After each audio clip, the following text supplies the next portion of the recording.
छोटी सी बस्ती में आयशा नाम की एक निहायत रहमदिल लड़की रहती थी। उसका दिल बहुत नर्म था और उसे परिंदों से बेहद मोहब्बत थी। हर सुबह जब सूरज निकलता, आयशा अपने घर की छत पर जाती और छोटे बर्तनों में पानी और दाना रख देती। शुरू में परिंदे उससे डरते थे और दूर बैठकर उसे देखते रहते थे, मगर आयशा उन्हें कभी तंग नहीं करती थी। वो खामोशी से एक तरफ बैठ जाती ताकि परिंदे सुकून से दाना खा सकें। चंद दिनों बाद परिंदों को समझ आ गया कि आयशा उनकी दोस्त है। अब कबूतर, गौरैया और रंग बिरंगी चिड़ियां रोज उसकी छत पर आने लगीं। वो खुशी से चहचहाते और आयशा के इर्द गिर्द उड़ते रहते। एक दिन आयशा ने देखा कि एक छोटी सी चिड़िया जमीन पर गिरी हुई है। उसका पर जख्मी था और वो उड़ नहीं पा रही थी। आयशा ने बड़ी नरमी से उसे उठाया और घर ले आई। उसने उस चिड़िया के लिए रुई और पत्तों से एक छोटा सा घोंसला बनाया, उसके जख्म साफ किए और रोज उसे दाना और पानी देती रही।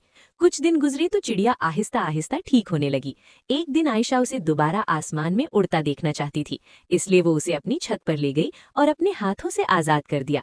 चिड़िया खुशी से आसमान में ऊंचा उड़ गई। अचानक कुछ ही देर बाद बहुत से परिंदे आसमान में नमूदार हुए। वो आयशा की छत के ऊपर चक्कर लगाने लगे, जैसे उसका शुक्रिया अदा कर रहे हों। उनमें वो चिड़िया भी थी जो अब बिल्कुल ठीक हो चुकी थी।